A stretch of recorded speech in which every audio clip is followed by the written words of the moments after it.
नमस्ते dear students. बहुत बहुत स्वागत है आपका पीटी एजुकेशन चैनल पे। मैं हूं गौरव चोपड़ा और आज हम एक बहुत ही इंटरेस्टिंग टॉपिक पे बात करने वाले हैं। हम जापान के आबेनॉमिक्स के ऊपर बात करने वाले हैं।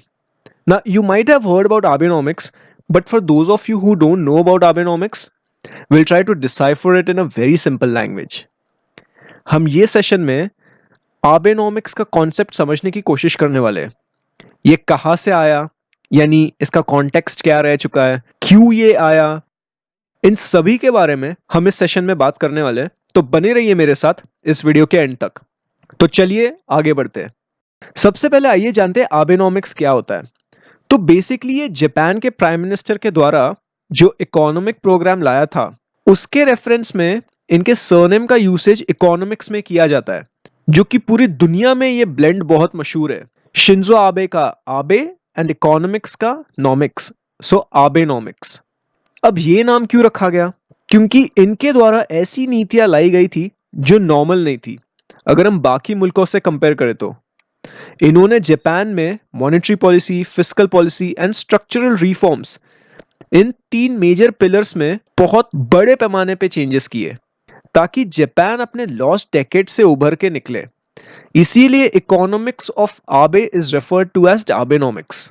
Now, just to give you the background, Japan was growing at a very fast rate, at a very fast pace. And eventually, the growth came down and got stagnated for almost 2 decades, which is commonly referred to as Japan's lost decade. यानी 20-25 साल तक growth stagnant ही रही। अब मैंने इस पे एक video बना रखा है जापानिफिकेशन नाम से। आप इस वीडियो को जरूर देखिएगा, ये इसी पीटी एजुकेशन चैनल पे ही अवेलेबल है। आप जापानिफिकेशन सर्च कीजिए, आपको ये मिल जाएगा। मैंने इस वीडियो में जापान की मेजर प्रॉब्लम एंड उसके लॉस्ट डेकेड के बारे में बात किया है। You will get a background of what Japan has been facing for all these years. Its major problem of deflation and growth. In fact, मैंने बाकी के countries के perspective से भी Japanification पे बात किया है। So, in order to solve the problems of deflation and growth, 2013 में शिंजो आबे ने अपनी इकोनॉमी के रिवाइवल के लिए तीन बड़ी चीजें अनाउंस की, which is commonly referred to as the Abe's three arrows. पहला एरो मॉनेटरी पॉलिसी के बारे में बात करता है ताकि डिफ्लेशन को खत्म किया जाए। दूसरा would be through fiscal policy which would stop public debt, यानी डेट टू जीडीपी रेशियो कम किया जाए। And last is pertaining to introduction of new structural reforms which would eventually revive productivity and lift the overall growth of Japan. तो हम इन तीनों के बारे में एक एक करके समझने वाले हैं, wherein all of these three were the crux of Abenomics. ठीक है, अब सबसे पहले हम मॉनेटरी पॉलिसी पे आते हैं, which is the heart of Abenomics. In fact, a lot of journalists and economists refer this as a gigantic experiment in monetary policy. तो इसमें बेसिकली QE होता है, यानी quantitative easing, which is an unconventional monetary policy used by any central bank. यानी ये old school monetary policy की category में नहीं आता है, जैसे रिड्यूसिंग बेंचमार्क रेट्स वगैरह। This is somewhat different. So what is it? तो सबसे पहले आप ये समझ लो कि कोई भी सेंट्रल बैंक अपनी इकोनॉमी में क्वांटिटेटिव ईजिंग क्यों करती है। The major reason to this is the serious liquidity crunch in the economy or demand crunch in the economy. समझे? यानी कंज्यूमर स्पेंड ही नहीं करना चाहता या बैंकों के पास पैसे ही नहीं है इकोनॉमी में लिक्विडिटी पंप करने को। मतलब they are not able to lend or they don't want to lend in the economy, maybe due to panic or due to weak financial system. अब ये इंफोग्राफिक को ध्यान से पढ़िए। This is the macro perspective of quantitative easing, where in there is this central bank and ये basically बैंकों के assets जैसे बॉन्ड्स हो गए, सिक्योरिटीज हो गए, ये खरीद लेता है एंड इन रिटर्न उन बॉन्ड्स एंड सिक्योरिटीज पे इन बैंकों को पैसा देता है। बेसिक बाइंग एंड सेलिंग का खेल। अब ऐसा क्या सेंट्रल बैंक कर सकती है अपनी इकोनॉमी में? क्या वो बाकी बैंकों को अपनी सिक्योरिटीज सेल करवाने में लगा सकती है? तो इसका आंसर है बेशक, बिल्कुल कर सकती है, बिकॉज सेंट्रल बैंक ही उसकी इकोनॉमी में सभी बैंकों को मैनेज करती है और सभी बैंकों को सेंट्रल बैंक की बात माननी पड़ती है। बात समझे? तो जब ये बॉन्ड्स सेंट्रल बैंक बाय करती है तो इन बॉन्ड्स पे बाकी बैंकों को इंटरेस्ट देना पड़ता है। अब वो इंटरेस्ट चुकाने के लिए इन बैंकों को इकोनॉमी में लेंड करना पड़ता है, यानी लोन्स इशू करने पड़ते हैं। Retail loans, auto loans, home loans, education loan, ये सब। तो अब बात समझे कि ये क्वांटिटेटिव ईजिंग कैसे काम करता है। मतलब इसमें इकोनॉमी में लिक्विडिटी पंप हो गई एक तरीके से, समझे। तो ये एग्जैक्टली बैंक ऑफ जापान ने किया था जब आबे की सरकार आई थी। इनफैक्ट आबे की सरकार के पहले से भी क्वांटिटेटिव ईजिंग जापान में हुआ था, बट इतने बड़े स्केल पे नहीं होता था जितना आबे ने किया था। They kept on buying the assets including the government bonds and equities, keeping an inflation target of 2%. पहला QE 2013 में हुआ था, दूसरा 2017 में हुआ था, बिकॉज इन्फ्लेशन रेट स्टिल 1% के नीचे ही था उस टाइम। ये करीब $660 बिलियन ऑफ एसेट परचेस था, जिसमें बैंक ऑफ जापान के गवर्नर कुरोदा ने कहा था कि बाइंग ऑफ बॉन्ड्स तब तक चलेगा जब तक इन्फ्लेशन 2% पे नहीं आ जाता। यानी वो अपना टारगेट अचीव नहीं कर लेता तब तक क्वांटिटेटिव ईजिंग जापान में चलते ही रहेगा। अब कोविड के पहले ये इन्फ्लेशन ऑलमोस्ट अचीव हो ही रहा था, जैसे कि आप इस ग्राफ में देख सकते हो, बट कोविड के आने से ये ट्रेंड नीचे चला गया। 2018 के बाद इन्फ्लेशन ने एक फॉल जरूर दिखाया, बट उसके बाद बढ़ रहा था एंड 2020 आते ही सब खेल बिगड़ गया। अब जापान ने इतनी बड़ी मात्रा में क्यूई किया है कि बैंक ऑफ जापान के एसेट्स 70% ऑफ जीडीपी तक के चले गए। इनफैक्ट इससे भी ज्यादा है। एंड बाय द वे ये दुनिया में कहीं नहीं हो रहा है। Even after financial crisis of 2008, US का central bank Federal Reserve and Europe का European central bank, both of their assets stand below 25% of the respective GDPs. तो आप समझ रहे हो कि कितनी भारी मात्रा में जापान ने अपनी इकोनॉमी में क्वांटिटेटिव ईजिंग कर रखी है।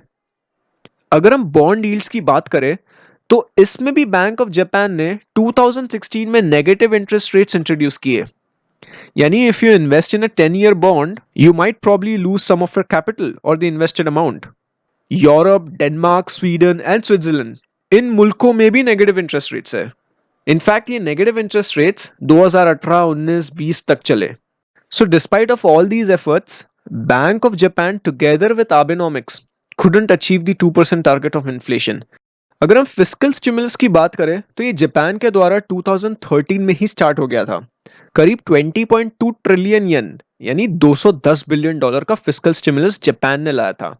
एंड इसमें से आधा यानी करीब $116 बिलियन तो स्पेंडिंग में लगा दिया था, जैसे infrastructure projects, bridges, tunnels and even earthquake resistant roads.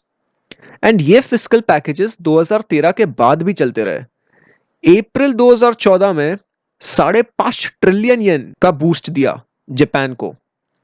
And दिसंबर 2014 के बाद भी करीब 3.4 ट्रिलियन येन का स्टिमुलस दिया। अब ये इतना पैसा जापान की सरकार लाती कहां से? So it had to borrow. Simple, it had to borrow from the international markets, right. So तो इसके वजह से कोई भी इकोनॉमी का डेट टू जीडीपी रेशियो पे असर पड़ता है। जितना ज्यादा डेट उतना ज्यादा वो इकोनॉमी रिस्की बन जाती है। अब जापान का डेट टू जीडीपी करीब 250% हो गया है आज की तारीख में, which is like huge as compare to Europe, US और फॉर दैट मैटर इंडिया। अब किन किन को पता है कि इंडिया का डेट टू जीडीपी रेशियो कितना है? कमेंट सेक्शन में बताओ।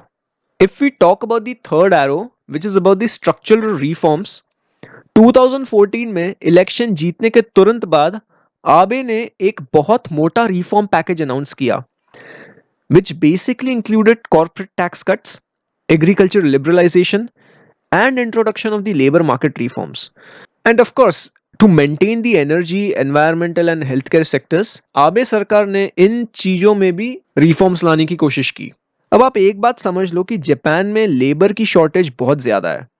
वर्किंग एज पॉपुलेशन या फर्टिलिटी रेट कह लो, वहां पे इन दो चीजों की बहुत तंगी है, पहले भी थी और आज भी है। तो शिंजो आबे ने 2015 में आबेनॉमिक्स 2.0 अनाउंस किया, जिसमें उनका main purpose social security and birth rates को बढ़ाना था।